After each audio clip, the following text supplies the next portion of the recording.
special things about Ghana are the people, the innovative, resilient, creative people. And today we're able to meet one of them, our guest on the first ever edition of Business Made in Ghana. Now, what is Business Made in Ghana? It's a special segment that we've created with the purpose of celebrating Ghanaian startups, right? Look, in this world, starting a business is one of the most difficult things. It's the thing at which people fail the most, right? Majority of those who try to start a business fail, they don't get too far. So it's not enough to just have a great idea. You have to have the persistence and the resourcefulness to make it come to life. And our guest today has done just that. He has been the force behind the creation of an innovative way of communicating. His company is at the forefront of animation. Let's say good morning to Francis Brown and his company Animax. What are the abbreviations after Animax? Animax is FYB. FYB. What does that stand for? FYB is my acronym. Okay. For Francis Y. Brown. Okay. Yes. What does the Y stand for? Yeshua. Yeshua. Oh, Yeah. I love that name. Francis Yeshua Brown. Wow. You were named after the Savior himself. Yeah. Yeah. Francis, it's great to have you on the show. What a pleasure. Good morning. Good morning. Thanks for having me here. All right. Now, we're excited to hear your story. Right. But first, animation. So then, why? Why animation? Animation student.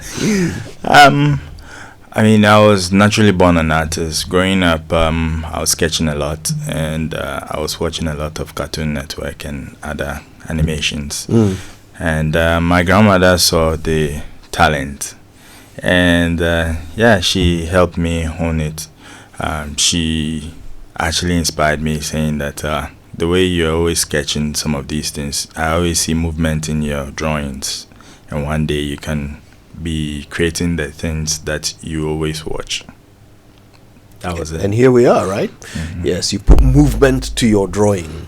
Yeah. All right. Now, I realized that there aren't many animation companies in Ghana. Mm-hmm. When you decided to start Animax FYB, did you have examples to look up to? Did you have references and structures to follow, or did you have to make it all up as you went along? So there was no blueprint to follow. Actually, I started out of Animax is actually Ghana's first full-time running animation studio, and it came about.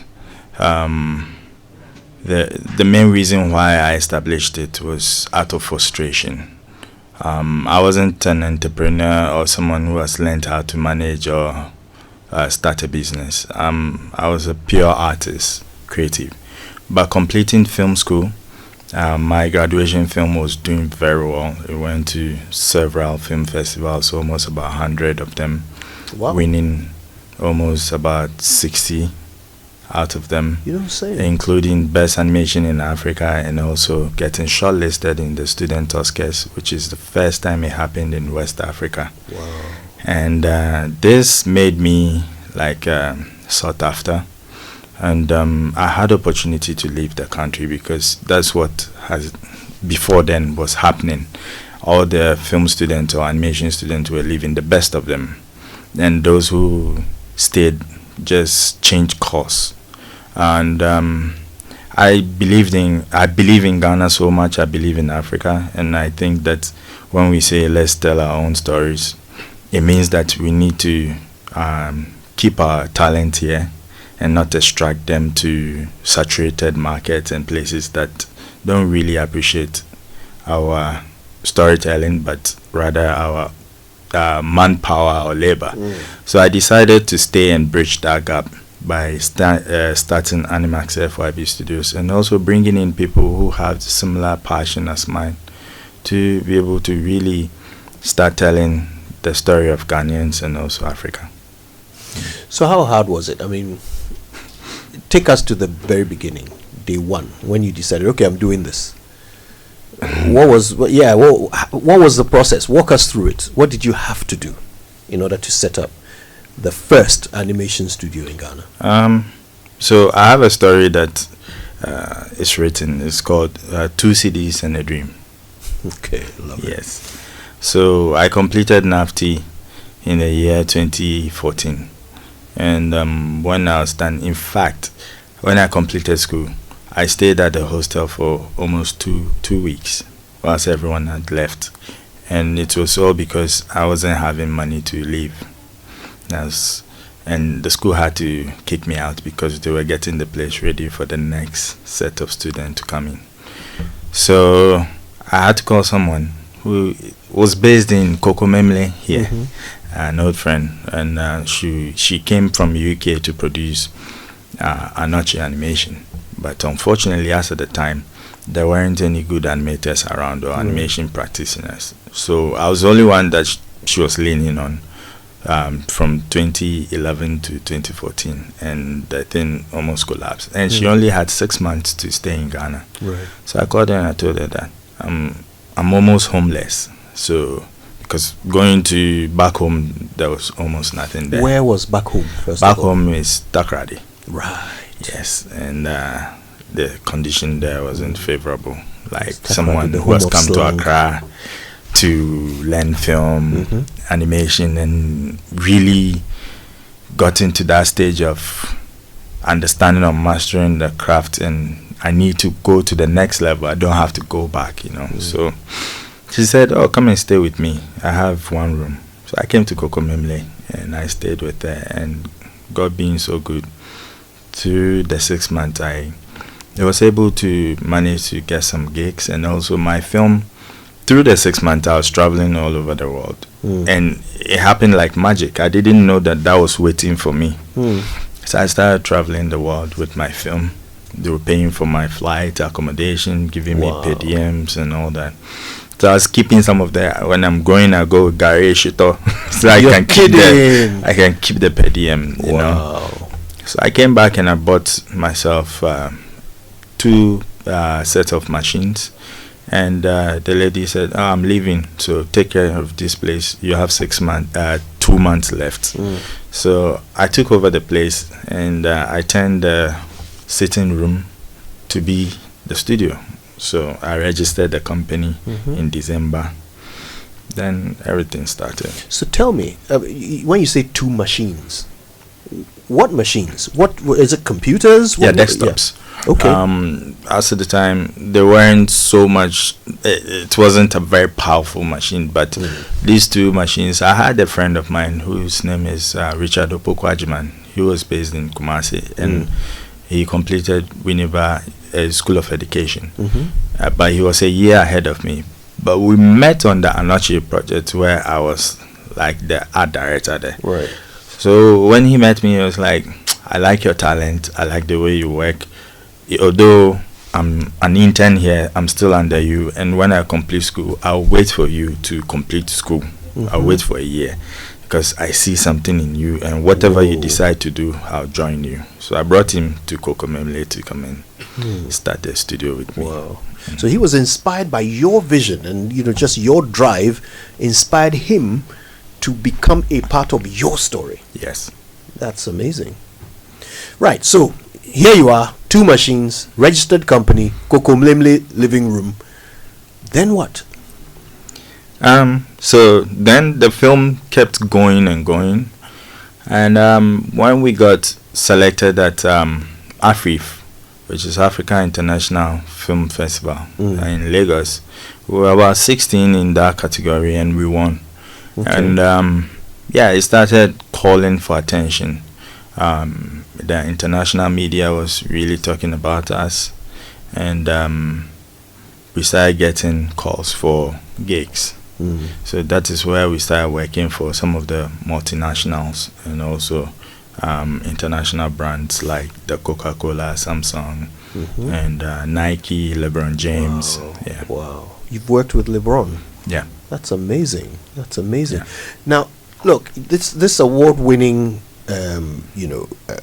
film that you presented at NAFTI, well, you created while you were at NAFTI. Yeah. What is it called? It's called Agokoli. Agokoli. Yes. What is it about? Agokoli is about the migration saga of the Eves. Mm-hmm. Yes. Although I'm a Fanti, as I said, I'm a strong believer of Ghana and the people of Ghana, and also I love history a lot, because my grandmother used to, I don't know if it was a conscious thing that she was doing. She was only alive for 15 years of my life. Okay. And anytime I went to bed, she told me a story which is a play blast from the past. Wow.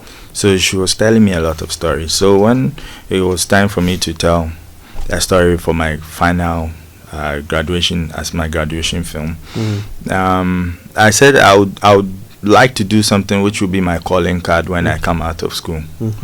Because when I come out of school, no one will give me the excuse that he's a student or he's a film student. No, I'm a professional when I come out. So I need to do something that will really put me out there and also rank me among my peers in the world. Because animation, as you can tell and see, it is not something which is common to our space. So if I'm coming out, I need to match up the standard and quality of my peers around the world. So I told the story of the Eves. I did a lot of research. In fact, research took almost 2 years. I started when I was in my second year. Wow. They started online. In fact, it was Joy who had written an article on that. I followed it. I met a man called Teacher Komasa, and I met Professor Anido. They all led me to some orators in the Voltaland. Then I went to, they also sent me all the way to Benin. Whoa. So from Benin, they told me now I should also go to Ilefe in Nigeria. Yeah. And I went to Ilefe, I went to Benin. And I was just backpacking as at the time, with my camcorder and my recorder, recording these stories and gathering them. Then I came back and I started working on it. That's some thorough work there, right? I mean, now I'm dying to watch Agokoli, right, and understand why it won all of these awards. Listen, guys, if you can pick a few stills from it and put it on our social media so that we get an idea of your style of art as well, right? I want to see that. So can we get some stills or maybe some short clips? Would that be okay? Yeah, that would be fine. Yeah. Just that we've grown so much past that. I don't care. Like, I want to see how it started, right? I want to see how it started, because obviously you have lots more to show, right? Yeah. I mean, you've talked about some of the work you've done even in commercial, in the commercial arena. So tell us, generally, what tends to be your clientele, right? Who comes to you for work? Okay, so Animax has been around for 10 years plus. And unfortunately, in Ghana, the only company we've worked with is Calipo. You're kidding. That's only Calipo. We tend to work with the UN agencies and also agencies that really understand storytelling. You know, we are not so much also interested in project that has very short lifespan. So the commercials that normally comes 60 seconds, 45 seconds or 30 seconds, we like it for sustainability, because you know, we need to pay the bills, right? Yes, exactly. But we also want to really impact, like we want to tell stories that really change lives. So that's how come we work with the UN, WFP, UNDP, the UNICEF and the likes. Yeah. Okay. So typically, let's talk about what would be a typical project of Animax. So the UN, agency comes to you and says, we want to tell what kind of stories? Okay, so example, food security. As some of the things that we've done, but so normally we don't like working on commercials at all. But what we really want to be doing is we want to play in the big leagues like Pixar, Disney, and the likes, where we are really teaching our people, but at the same time to entertaining them. I feel like we don't have so much luxury to entertain so much, because we've fallen back. Like we are way back when it comes to economic growth, and also mental consciousness, awareness of oneself and identity. So that is why we like telling stories from the past, because we need to know who we are, to be able to inform ourselves why we are here and where we are going and what are we doing wrong, so that we can change it.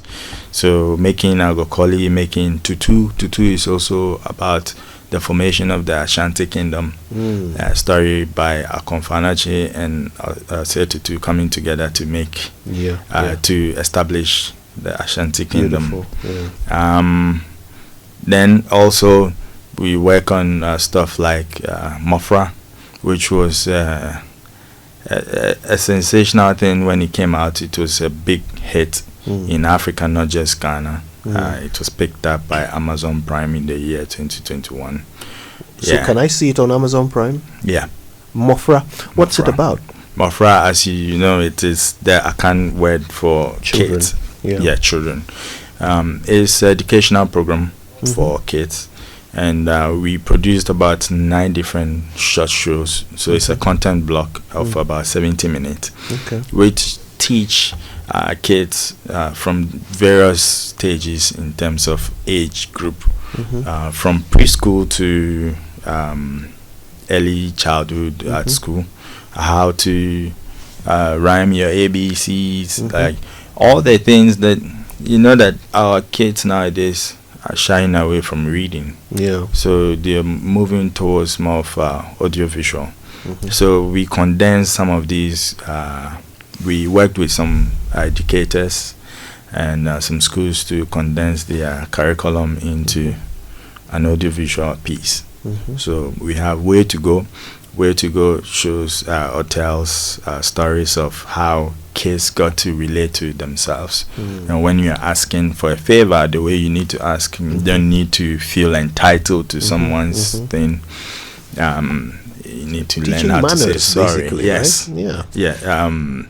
I remember there was a book, Etiquette for Boys and Girls, that kind of thing, you see. And we have Joe Boy who teach kids about different professions, because you know that in our system they tell you, oh, go the traditional way, be a doctor, be a teacher, be a lawyer, blah blah. No, Joe Boy takes you to different alternative careers that we've not explored yet, or we are not paying attention to, like animation. Indeed. Right? That's amazing. Listen, if you just joined us, we're talking to Francis Y. Brown. He doesn't want us to tell you what the Y stands for. That's a beautiful name, but yeah, sure, love it. He's the Chief Executive Officer of Animax FYB Studios. It's the first dedicated animation studio in Ghana, and it all started from 2 CDs and a dream, right? And Francis is regaling us with tales of those early days and how he put this thing together with the blood, sweat and tears, and fueled by a dream that inspired others to become part of his vision. And of course, we're learning a bit about the animation business as we go along. If you go to our social media in a few moments, you'll be able to see for yourself some of the examples of Francis's work.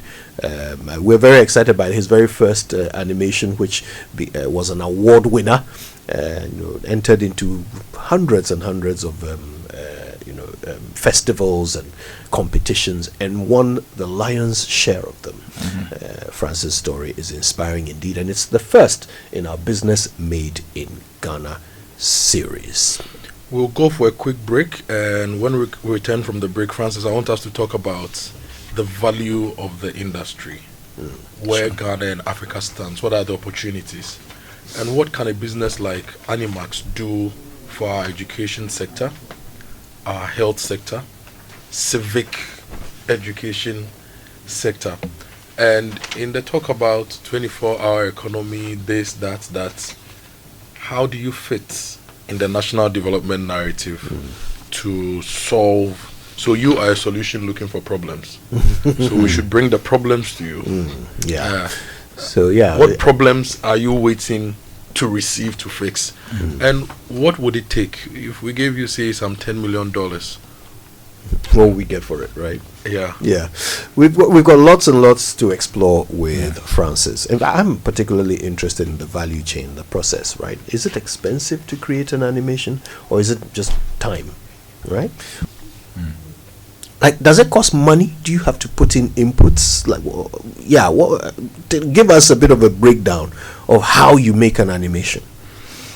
Okay, so animation comes in two tiers in terms of how to get it done. So we have the manpower side and we have the hardware side. Okay. Hardware and software side.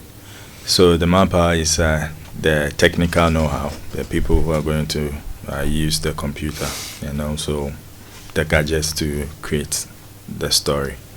And we have the computers that is also so this time around we use tailor-made machines. We call it the workstations. Right. We build it for it, specially built for animation. And the softwares that also enables us to do it. Luckily enough, technology has evolved so much that some of these softwares are open source, so kind of free.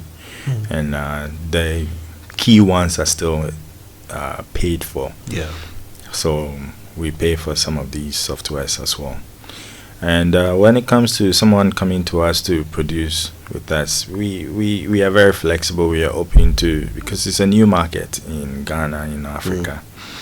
So we're not trying to use the systems or whatever has already, the blueprint that has been created in Europe, Asia and Americas here to shy away people. But we are trying to bring in eyeballs, first of all, the interest into the business, and also to capture audience. So we are open for business for sure. So the massive heavy lifting is all on the creative side, right? And then of course it is backed by the technology, to make it happen. So it must be hours and hours and hours of work to create just a short animation, right? It used to be months and years. Yeah, so the animation that you go see in a theater would be, it used to be around 2 years to produce one film. So your typical Lion King will take about 2 years to be produced. Yes, or even more sometimes. Yeah. But now, because of technological improvement, we're able to produce within 12 months, 8 months. Wow. And it also comes in tiers, as I said, depending on the budget and also the type of audience that we are looking for.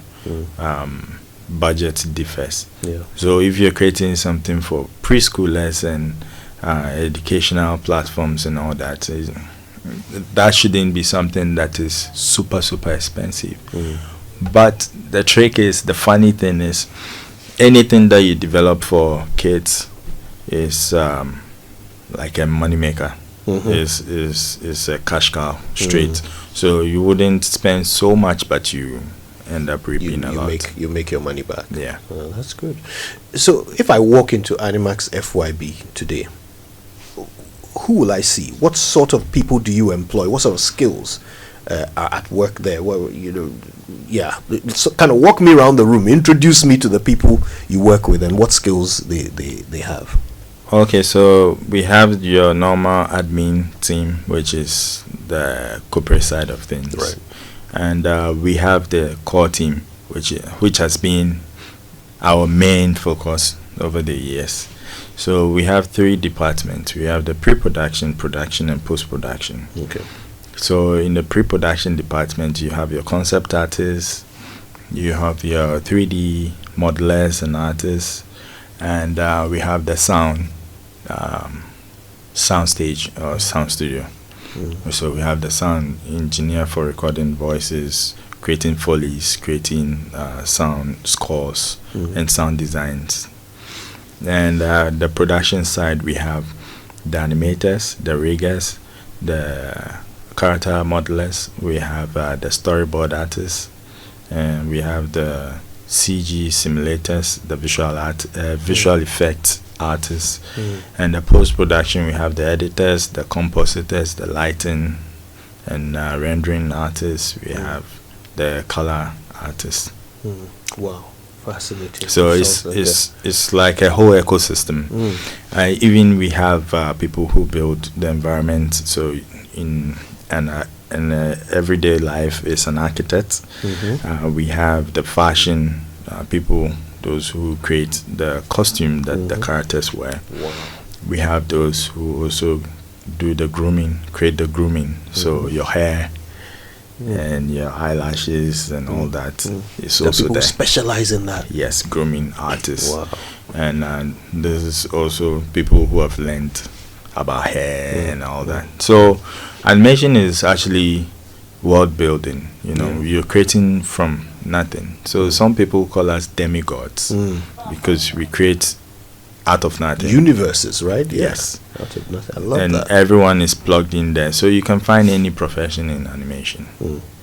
So how many people typically, does Animax FYB employ? We currently have about 20 people. That's a massive team. Yes, right? and we also have a training facility that we train, and is currently, as much as it sounds awkward to me anytime I think about it and I say it, that it is the biggest animation facility in West Africa. And we train about 21 people at a go. Nice. Wow. Because you've talked about West Africa, let's explore what Animax FYB and in fact animation as a whole is doing in Africa. Give us a bit of the big picture of the impact that you're making. So currently, as it stands, Animax FYB Studios is the rankings that came out last 2 years placed us fourth on the continent. Wow. But now it is more like second. Because in West Africa we are the leading animation studio, and globally, when you check all the records that has been set by this little giant, for instance, we've been recently nominated for ANSI, and ANSI is the world's biggest and leading animation film festival based in France. And it is the only African studio that has been nominated. Wow. And it has been the only West African studio that has been nominated twice at the festival. Myself, I become the first African director that has been nominated, African solo director that has been nominated twice at the festival. So this is a huge milestone for the studio, and if you combine it with all other records that the studio has made over the years, you can see that in West Africa we are doing a lot. But then if it were to be in a different economy, having some subventions, some support, it will be a whole different situation, because animation in the world makes, last year we made about $450 billion worldwide. I'm not surprised. Yeah, and 450 billion, Africa made 17 in the year 17 billion out of the entire 450. Let me tell you something that will even surprise you the most. And out of this 17 billion, all the money still went back to the West and Asia. Because we are consumers, we don't create, we don't produce. So you find the likes of Disney, Netflix, Cartoon Network coming to Africa to get our stories. Now they are here. They're taking Iwaju, Kiza's Moto, all of them came out last year. But it's not our product. It doesn't belong to us. It belongs to the big boys, the big players, and they know what they get, so they will invest, of course, and get it. In the year 2023, we made 13.3 billion, and also that one, we didn't even have any project coming out of the continent. So it means that all the ticket that we paid in the cinemas and we streamed and all that, amounted to that, and we didn't keep it.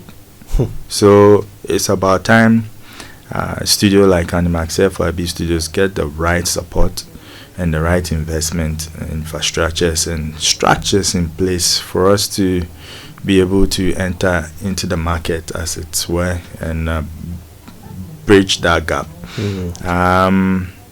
It goes beyond just producing and going to make money in the market. There are certain things that also hampers our growth in this regard. It seems like when it comes to filmmaking and creativity in Ghana, we are the last to be looked at, right? So we don't have right policies and things that really push us to really, or empower us to adapt to the GDP of the country. If you look at Ghana's $73 billion GDP, it's good, but animation alone can help it in the long run, about 3 to even short term, 3 to 5 years, or let's say 5 to 10 years, push you to almost about 100 to 120. It's very possible. Let me ask you, what do you need? What is it that would make this happen for you? What must Ghana do to maximize what you're doing? So Ghana, so you see, over the years in our existence, it's a big shame that the French embassy has been the only institution that has really been supporting this ecosystem, having master classes and also even paying for our players to go to festivals, to go see what they are doing, experience them, perhaps even collaborate with some of these players and come and do or experiment with what we've experienced. We need our ministries and also our agencies that are responsible for our sector to first of all look into policies that will enable it. Nigeria has done something which is very beautiful, which is they're ending all foreign kids content on their broadcasting stations, right? And coming to replace it with their own produced way. Well, I don't 100% support that, but it's a very good move. Why do I say it's a very good move? Is because, you know, the influx of all these exogenous content on our platforms is also killing the local industry. We need investors to also believe that we are here, we can do it. And for them to really see some returns, they have to be able to, we have to be on our airwaves back to back. We need to be a household names and also franchise that can also export itself into other countries like they are exporting themselves here. So these are some of the things we need. Money is definitely at the center of everything. We need the finances. We need investment. As I'm sitting here, Animax FYB Studios has already piloted its on. We've done proof of concept. We are on Amazon Prime, so it shows that we have the world global standard. We are market ready. We produced the proof of concept for Tutu, the untold story of a kingdom, about the Ashanti kingdom.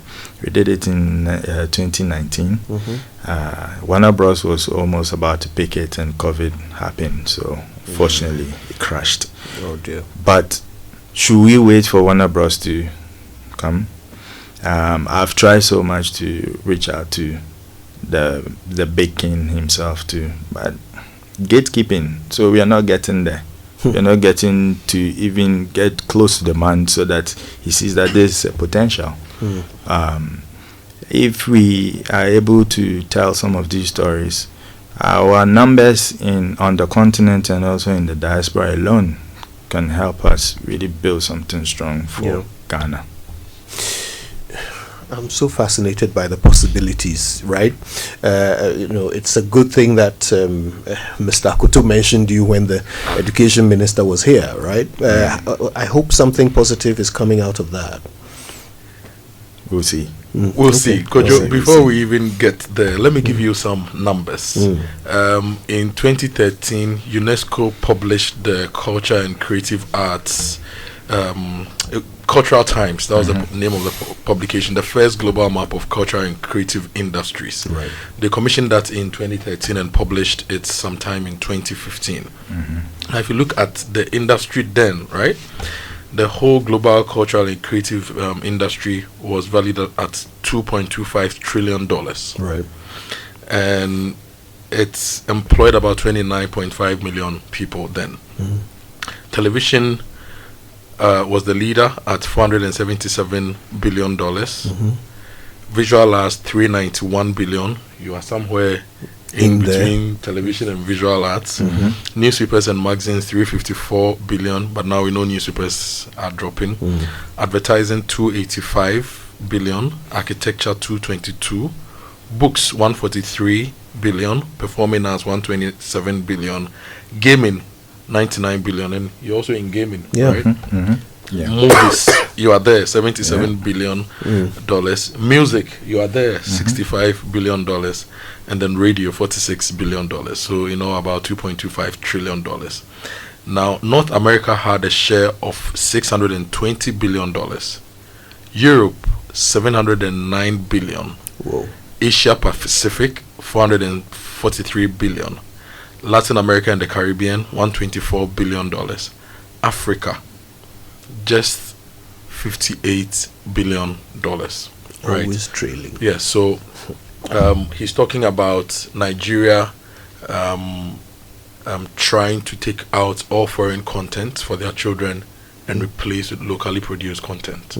What that means is that the people in the value chain, the artists, the fashion, the architects, the sound guys, people like you who do voiceovers and all, you're going to get jobs, right? And then what it also means is that they are going to curate content that is culturally relevant.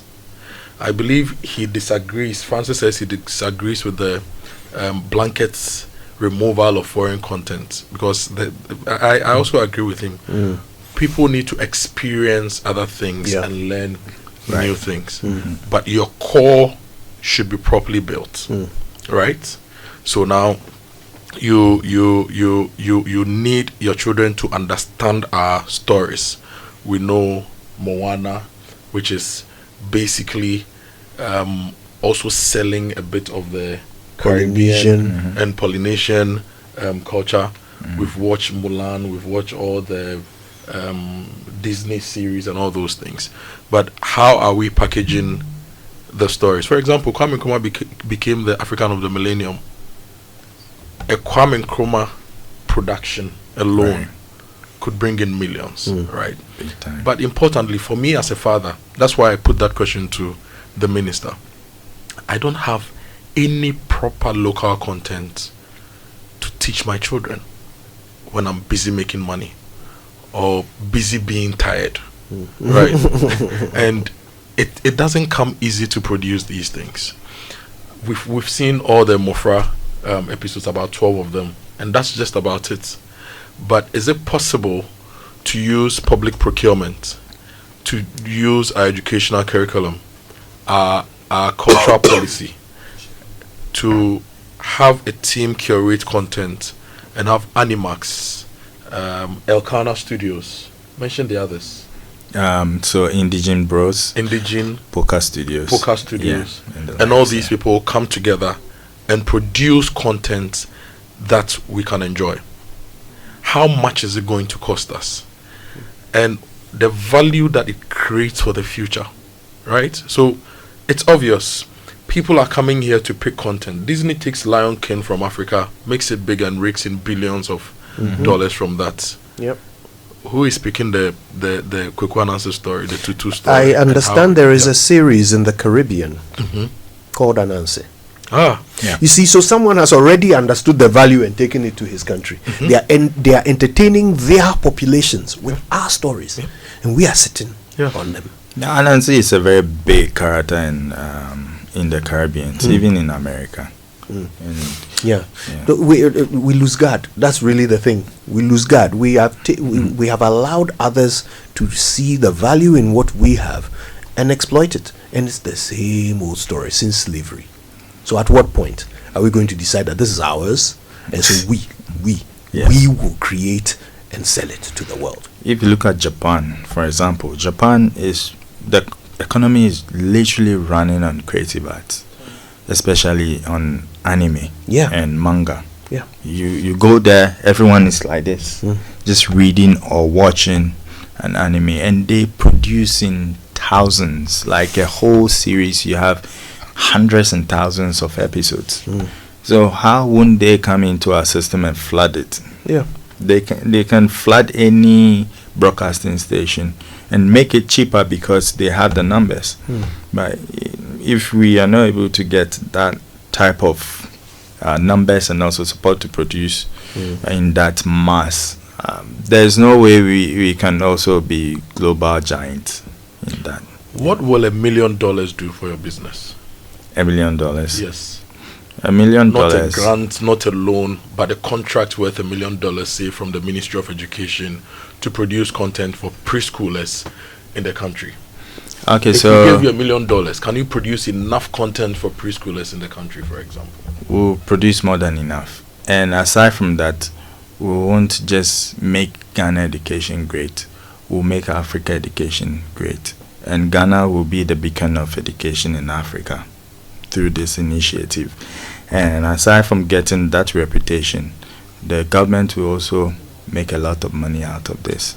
And we're going to make sure that it's not just a governmental run thing, it will be a PPP, so that the commerce side of things will really stand tall. So you can produce the content and it's distributed across all media, so that multimedia, GBC, Asasi Broadcasting, EIB, when we were kids after school, usually between the 3, 4, 5 p.m. There we bands, go. there was Cartoon Network. Cartoon Network. Yes, that's what I was watching all the time. And and then Captain Planet, you see, Teenage Mutant Ninja Turtles. Is it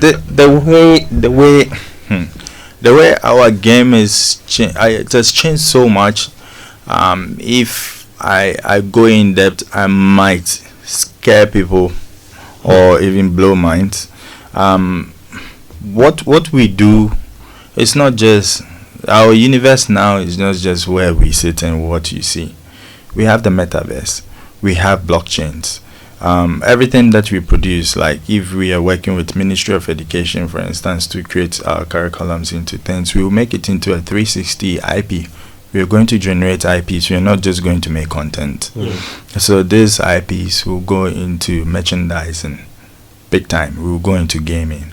We will go into different aspects of educational content, material Virtual creation, reality. product, augmented reality, and all that. And this is what will make you a superpower country, literally. Everyone is really fighting for what people are fighting for nowadays. The big countries are not fighting over money. They're fighting over technological innovations. Who has it over what? China and America. Their whole fight is about technological inventions. You get it?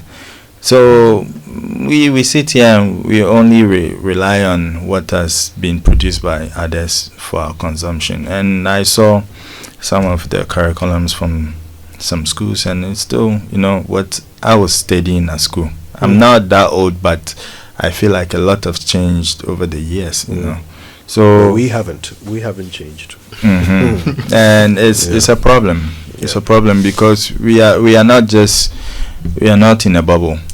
We are in a global situation. So we need to be able to fit anywhere we go to with whatever we've learned over the time. So Francis, well, you certainly provide us with a beacon to look up to. You give us a vision of what is possible, and that is why we were excited to talk to you today. And you certainly have not disappointed. Francis Brown. Mr. Brown. Yes, Chief Executive Officer of Animax FYB Studios. You have really delivered as our first guest on Business Made in Ghana, and we appreciate your time with us. Thank you so much. And we hope you get to have the meeting with the minister soon. Absolutely. It should be Minister of Education, one, Minister of Tourism, Arts, Creative Industries, and the Chief of Staff should also be interested. And Minister of Gender and Children Affairs, The applications are endless. A whole of government approach in supporting the animation industry to change even our taste and preferences, so that we don't import over $100 million worth of fake hair into the country. Who you are. Once our children are seeing that your natural hair is nice, your African fabric is nice, we don't aspire to import cultures that drive actual physical imports and the stress on the economy. Francis, thank you so much for your time with us. Thank you for having me.